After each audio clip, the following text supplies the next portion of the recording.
There we go. 5 seconds. To my right, Ali Krieger, two-time World Cup champion, the oldest first-time Olympian and NWSL champ.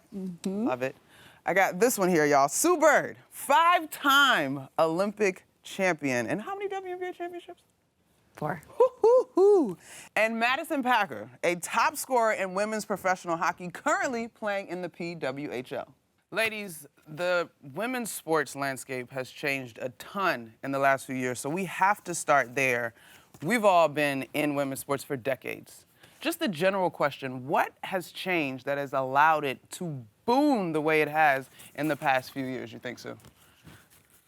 Starting over here, huh? Come on now, let's go. Oh, I mean, to me, the real answer is society. Like, there isn't much different, right? The athletes have always been athleting. There you go. Like, we've always been playing. The products, it's only gotten better. So what has changed is society has caught up. I love that. Madison? I think visibility as well. You're starting to see women on TV. There's access to it. If you can see it, you want to be it, you can be it. So, for us in hockey, we're benefiting for the first time with having a media deal. That's huge. We're on linear every night. But I think just the access to it and people being able to see women doing things on television. Love those answers. I think for me, investment. I think investing not only, in the sports, and women's sports, but also investing in the players and the athletes themselves. I think that goes and has gone now a long way in the past, few years. I would completely agree with you guys, and we know last year's Women's National Championship game peaked at 12.6 million viewers. Obviously, NWSL has an incredible deal coming up with ESPN. You just mentioned the new opportunities for women's hockey on television. How much do you guys think, though, that investment, that interest, that connectivity in the women's game in particular has also been powered by the relationships developed in the social media space? So if number 2, I would have said number 1, society. Number 2, I would have said social media. Because we didn't have the investment, because we weren't on TV enough, a lot of athletes had to take it upon themselves to connect with the fan base, to build their brands. And we were able to do that via social media, whether it was the individual, right, like putting something forward, or a team or a league.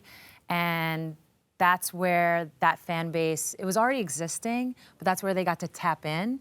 And now we get to show up maybe to a negotiation with ESPN, and we're like, oh, look what we already are coming with. You don't have to build it, it's already there. The connectivity and the buy-in is only enhanced when the fans get to know you a little bit better. Do you feel that way? Yeah, I think for sure. I think that social media has been the segue to some of that opportunity, and if the opportunity doesn't exist, then how are you supposed to get it, kind of? So I think social media was the start and showed that there was interest in it, and it has allowed people to get creative and maybe more comfortable being themselves and allowing fans to engage with people in a different way. Yeah, it's a combination of things. Storytelling, it goes 2 ways. One, you need it. That's how you create relationships with your fan bases. I think there is like some data around the fact that men's sports, it's more generational. Right? Like, because my grandfather, my great-grandfather, my great-great went to Knicks games, like, I'm going. That's actually why I'm a Knicks fan, if I'm being honest. Okay. So that's a part of men's sports. Women, we just haven't had our leagues be around long enough for that, so we have to get our fans through storytelling. So that's a big piece of it. And then with the storytelling, you need to have people who know it. You need to have people who have lived it. You need to have people who understand the nuances of it, because that's good storytelling. And we're seeing it right now. I'm sure you guys in your own sports can pull examples where you listen to a podcast, or maybe you're seeing a hit where somebody's covering your sport, and you're like, that's like half accurate. You like kind of got the gist. And so you need people in those rooms that can tell those stories in a meaningful way. So how do you guys deal with folks coming to your sport, coming to your practice, coming to your games? They have good intentions, but maybe have not done all the legwork that they should have done. Because I feel like in women's sports, there's this idea of like, oh, thanks for coming and covering us. But at the same time, like, yo, you a journalist, you should know what's going on. Yeah. I'm I'm sorry, did you get a fact wrong there? You need to double check that? I mean, graciously, but true. Jokingly, but Yeah. I'm like, I went 39, in college, not 38. No, I don't do that, but kind of. I mean, is that something that you felt while you were playing, Ali? Yes, I do.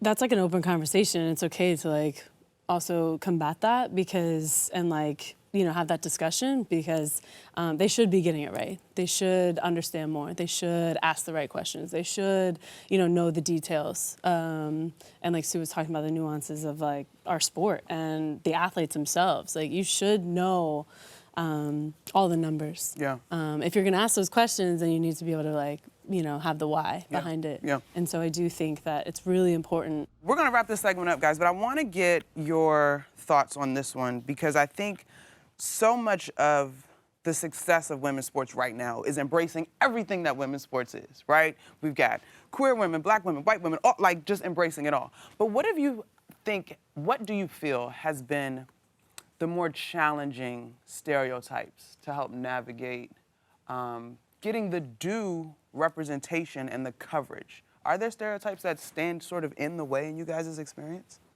I think maybe from a fan perspective, we get comments a lot about like the game not being as physical or slower, or maybe not the same respect that our male counterparts get.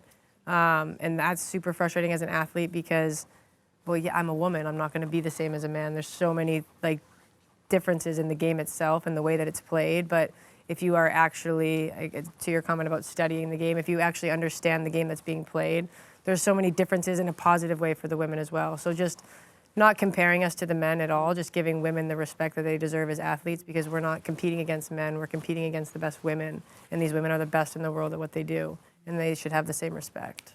Come on Yeah, now. that's I love that. exactly what I said. That's great. That's exactly what I was going to say. So the comment is you can appreciate both, but stop comparing, right? Mm-hmm.